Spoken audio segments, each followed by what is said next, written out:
Assalamu alaikum wa rahmatullahi wa barakatuh. This is Najwa Husseini with Azadi News.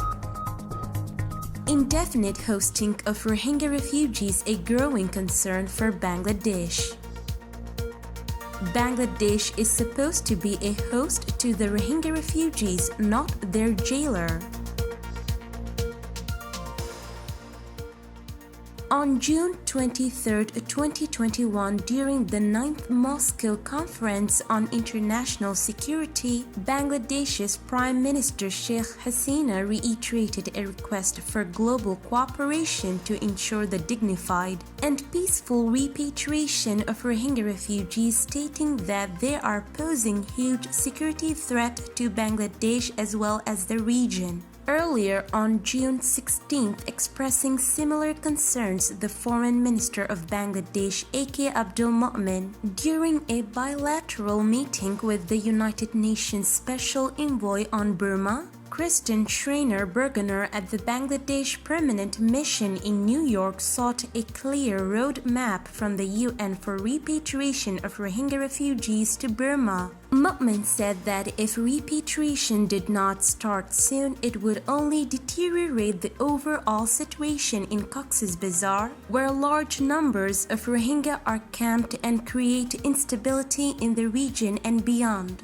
Bangladesh's recent calls for repatriations yet again raised the unresolved issue of the Rohingya crisis more broadly, and Dhaka's intensifying concern over hosting nearly 1.1 million Rohingya, most of whom have been in the country since August 2017, following a military crackdown by Burma. Moreover, the onset of a political crisis in Burma following the military coup in February 2021 has distracted international attention from Rohingya refugees to the country's domestic political situation.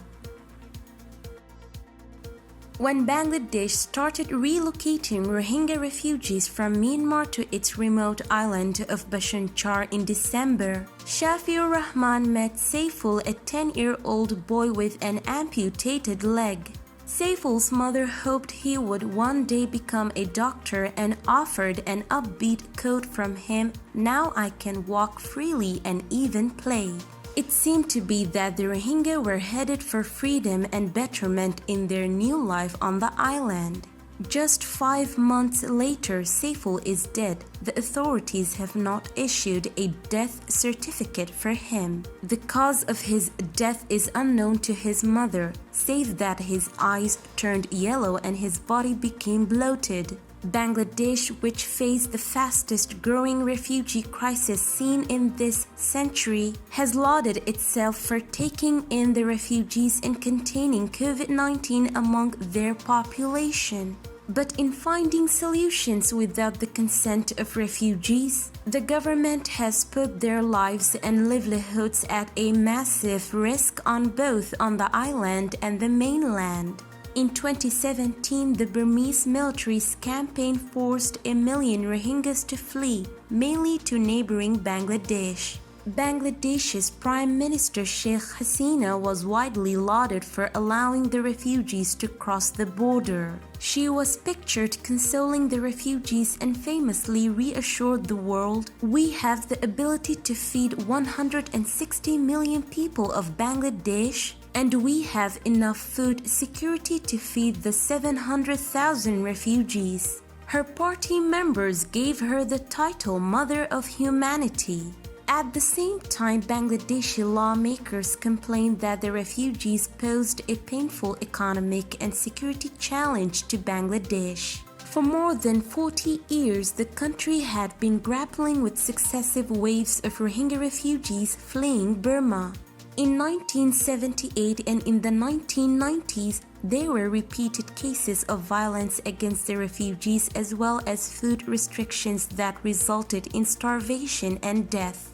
Diplomatic efforts to send the Rohingyas back home were hindered by a Burmese government, insincere in its readiness to repatriate the refugees. Over the past 4 decades, Bangladesh national policy has been unable to devise anything that resembles a humane outcome for the Rohingya. The strong-armed tactics of the early days continue today in Bangladesh's approach, including its COVID-19 restrictions. Bangladesh's responsibility toward protecting refugees goes beyond the pandemic. Though there have so far been only 20 deaths among the refugee population, as of July 6, the harsh lockdown exacerbated already challenging camp conditions. The movement restrictions deprived refugees of opportunities to earn income as day laborers in the informal sector. Health, water, sanitation, and building materials provided by NGOs were also drastically cut, contributing to existing malnutrition and hunger.